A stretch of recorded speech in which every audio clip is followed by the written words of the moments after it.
Imagine this. World War II has just ended. The world is picking up the pieces, and the U.S. is out here waving the flag of justice, promising to hold every Nazi accountable for their crimes. And then, in the next scene, the U.S. government is secretly smuggling hundreds of Nazi scientists into America, giving them jobs, money, and new identities. Welcome to Operation Paperclip, the classified program where Nazis didn't just escape punishment. They got promotions. World War II is over. The Nazis are defeated.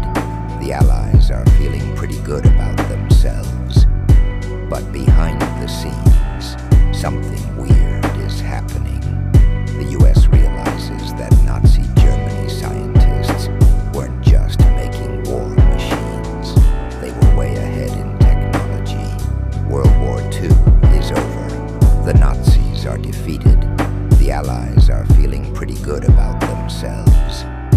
But behind the scenes, something weird is happening. The U.S. realizes that Nazi Germany scientists weren't just making war machines. They were way ahead in technology. Missiles. The Nazis had the best. Space technology. The Nazis were years ahead of everyone else. Chemical weapons. Terrifying, but effective. And let's not forget human experimentation, where Nazis used real people as lab rats to test their insane theories. Cue sarcastic voice. Ah yes, science at its most ethical. But instead of arresting these geniuses, the U.S. had a better idea. Why let this talent go to waste? Let's just hire them. Now before you scream, what? Here's why the U.S. did it. After World War II, there were only two superpowers left, the U.S. and the Soviet Union. And if America didn't grab these Nazi scientists, guess who would? Cue Soviet anthem playing. Let's talk about the star of the show, Wernher von Braun. He was a top Nazi rocket scientist who helped design the deadly V-2 rockets used to bomb London.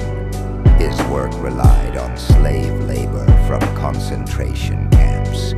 Yes, actual slaves. After the war, instead of facing trial, the U.S. gave him a job at NASA. Nothing says American hero like a guy who used forced labor to build death machines. And von Braun wasn't alone.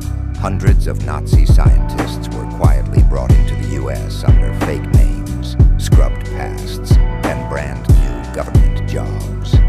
Some went on to work on chemical warfare. Others helped develop advanced aircraft, and a few even worked on mind control experiments. Now obviously the U.S. couldn't just tell the public, hey, remember those Nazis? Yeah, we hired them. No big deal. So, they lied. They faked documents to erase the Nazi pasts of these scientists. They hid their crimes from the public. They pretended these men were ordinary German engineers, not literal war criminals. We brought these men here for the sake of progress and peace.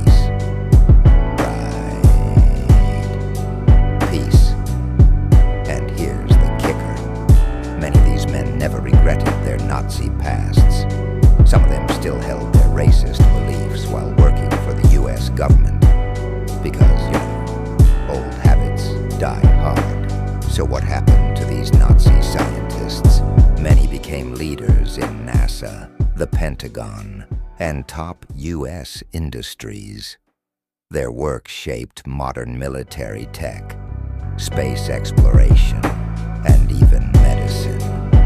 The U.S. government never really apologized. Now let's ask the big question. Did Operation Paperclip help America? Technologically, yes. Was it ethical? Hell no. Would the U.S. do it again? coincidence? Or just the same game, different players? So next time someone tells you America always stood for justice, just remind them. Sometimes it stands on the shoulders of Nazis.